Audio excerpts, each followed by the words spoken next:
You know, Natalie, I love having my car really clean, but as a student, I just don't have the money to wash it very often. You know, so do I, but to solve that problem, I just let the air freshener do the dirty work. Well, lucky for you, I think our dent on a dime expert, Edith, has something for both of us. Edith?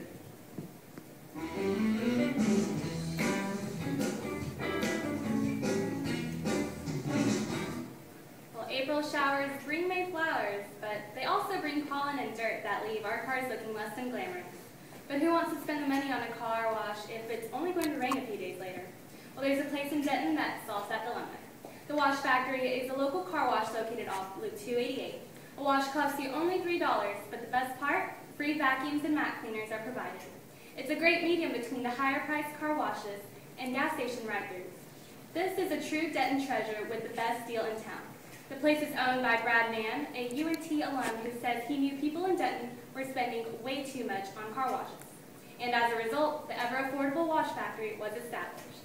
So if your car could use a little TLC after this rain you've been experiencing, head on over for an affordable car wash. Natalie, Jeremy, back to you. Thanks, Edith. Today, Beta Upsilon Pi brought the party in summertime to the Union, despite the cold. The duo runs a family-owned store right off the square. When you walk into Circus 77, expect to find a whole variety of outfits. We carry anything from kind of modern clothes to clothes from the 1920s. Everything is kind of unique, and that's the idea. It's hard to include. It's really cute, personally, when I love it, but somebody else at night is going to have what you're wearing. She'll even throw together a custom head-to-toe outfit for you at a reasonable price. Well, we do rentals, so it starts at $25, goes to $75, $75, and then, you don't want to spend $50 on a dress, or $500 on a dress, or, $50, $25 is a whole outfit, and it's a great way to, come in and look the part. They've also got vintage tees, dresses, hats, jewelry, shoes, all sorts of accessories. Most of the items in the store are a few decades old, and it's all for sale. People bring things in. Sometimes I go out and find them. Anywhere I can go, anywhere I can get a tip that there might be some cool stuff, I'll go and find it. But Christina has been in Denton long enough to understand college students run on a tight budget, and she is more than happy to work with you. Christina and her mom have been running Circus 77 for 8 years now, and they don't plan on leaving Denton anytime soon. For unique vintage finds, be sure to check out their store. Natalie, Jeremy, back to you. Thanks, Edith. Coming up, will moving to a new conference help the UNT football team? We have the inside scoop. Well, I know you love your kickball games, and that gets us both excited for the opening day of the Rangers. Sterling, can you tell us what's in sports news today? Well, definitely. Opening day at the ballpark is right around the corner, so we can root for the home team. We'll preview Josh Hamilton's return in Arlington and more in sports. Stay tuned. This is ntTV Sports. UNT's Jo Adams earned Sunbelt Athlete of the Week in track and field. She broke a 23-year-old school record for the 1,500-meter run last week at the Texas Relays. Adams and the rest of the Mean Green will host the North Texas Classic this weekend at Fouts Field. And the Dallas Stars started a youth movement after trading veterans Yarmir Yager and Derek Roy earlier this week. The Stars fought hard for one period against the Ducks last night. That's about it. They ended up losing to Anaheim 5-2 and losing more ground in the fight for the last playoff spot in the West. The Stars will stay in Anaheim for a rematch against the Ducks Friday night. And the end of the college basketball season is upon us, and all roads lead to the Georgia Dome in Atlanta. The final 4 teams left in the NCAA tournament arrived at Atlanta, getting ready for Saturday night's games. Syracuse will take on Michigan, and #1 overall seed Louisville will face Cinderella team, Wichita State. And speaking of the Final Four, we've seen the tragic leg injury of Kevin Ware, and other athletes have suffered from ACL injuries despite modern medicine. New studies show some players might be more prone for ACL tears. CNN's Susan Hendricks tells us how you can prevent these injuries while you enjoy your favorite sports. In any sport, injuries happen. Sprains, strains, and tears are common, especially when it comes to the knee ligament known as the anterior cruciate ligament, or the ACL. It's a ligament that runs from your femur bone, your thigh bone, to your shin bone. And basically what it does is hold the knee joint together. Doctors say ACL injuries can happen to anyone, even the weekend warrior. Many require surgery and long bouts of rehabilitation. According to specialists at Ohio State University, athletes usually favor a certain part of their bodies, such as the trunk, thigh muscles, knees, or feet when they jump and land. Those who use their knees or are ligament dominant are more prone to ACL injuries, but all styles can cause an injury. Now, OSU researchers are using simple screening techniques to assess the athlete's body types. We look at his specific profile, his specific muscle imbalance or dominance patterns, and then we design a neuromuscular training program, and that's the good news in all of this.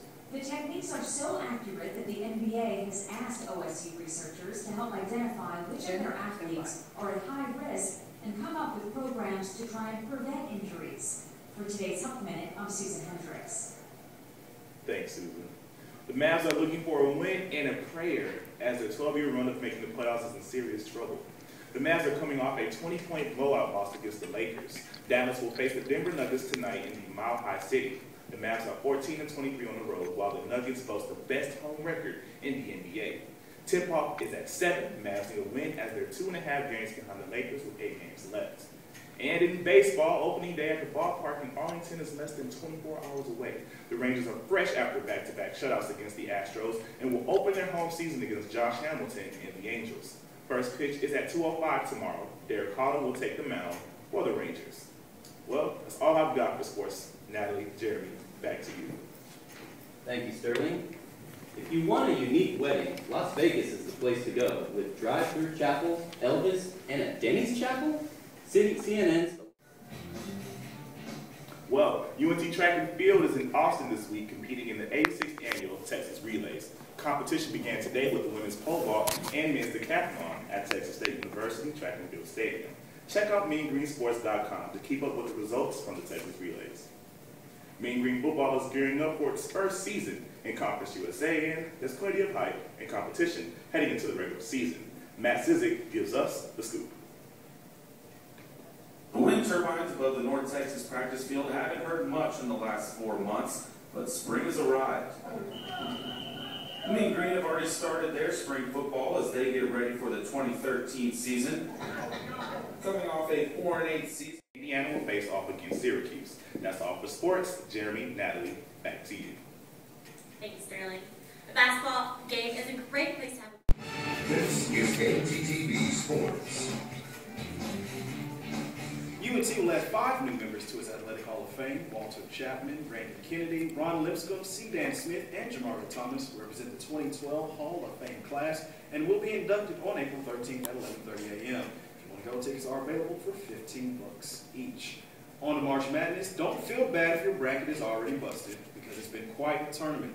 The Sweet 16 is set with surprise teams Wichita State, LaSalle, and 15th seed Florida Gulf Coast still in the hunt for the national title. Sweet 16 starts Thursday night with top overall seed Louisville taking on Oregon in the Midwest region, and number 2 seed Miami faces number 3 seed Marquette in the East.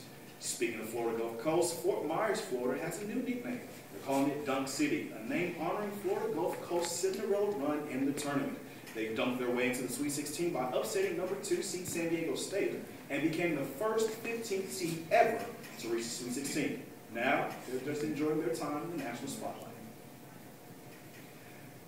I turned on ESPN this morning and they were talking about FGCU all morning. It was a great feeling. They kind of looked past us, and now people are saying we're the team to beat. Florida Gulf Coast will face in-state rival Florida this Friday. On to the NBA, the Mavs are fighting for the playoff lives heading into yesterday's matchup with the Utah Jazz. Mike James scored a game-high 19, Dirk Nowitzki chipping in 17 points and 6 rebounds as the Mavs beat Utah 113-108. Mavs have won 3 of their last 4 and are 2 games under 500, their best record since November, and 2 games behind the Lakers for the last playoff spot in the West. By the way, in case you're wondering, there's 12 games left in the regular season. And for the next 10 days, the Mavs will have guard Justin Dickman helping their team for the playoff push. Dickman was averaging 26 points a game for the Mavs D-League team, the Texas Legends. Cowboys are tight on cap space, but that has not stopped them from talking to free agents. Safety and former UT standout Michael Huff met with Cowboy officials today at Valley Ranch, along with safety Will Allen and linebacker Justin Durant. The boys are barely under the salary cap now, but will have more money to spend after June 1st, since they released defensive end Marcus Spears, and they could have more space if they decide to cut tackle Doug Free. Moving on to hockey. The Stars are back in the top 8 in the West, but will finish the season without their captain. Brendan Morrow waived his no-trade clause and will be sent to the Pittsburgh Penguins, along with a 3rd-round pick for Joe Morrow and a 5th-round pick. According to scouts, Joe Morrow is a highly tapped prospect.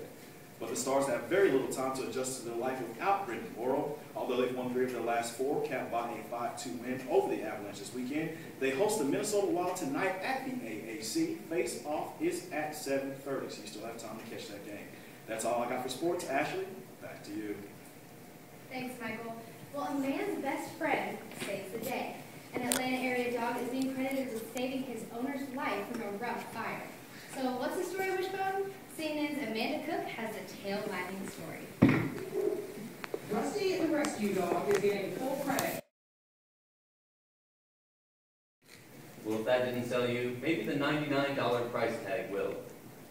Well, Natalie, nothing goes well with bacon and eggs like the side of marriage, eh?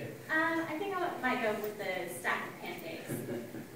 Thank you for joining us on ntTV Nightly News. Join us again Monday night here at 6, here on North Texas Television.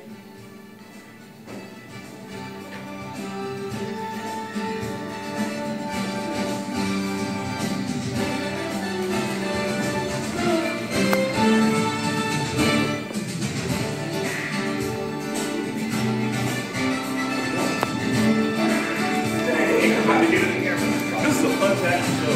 I was fun to keep that. Put it on to you.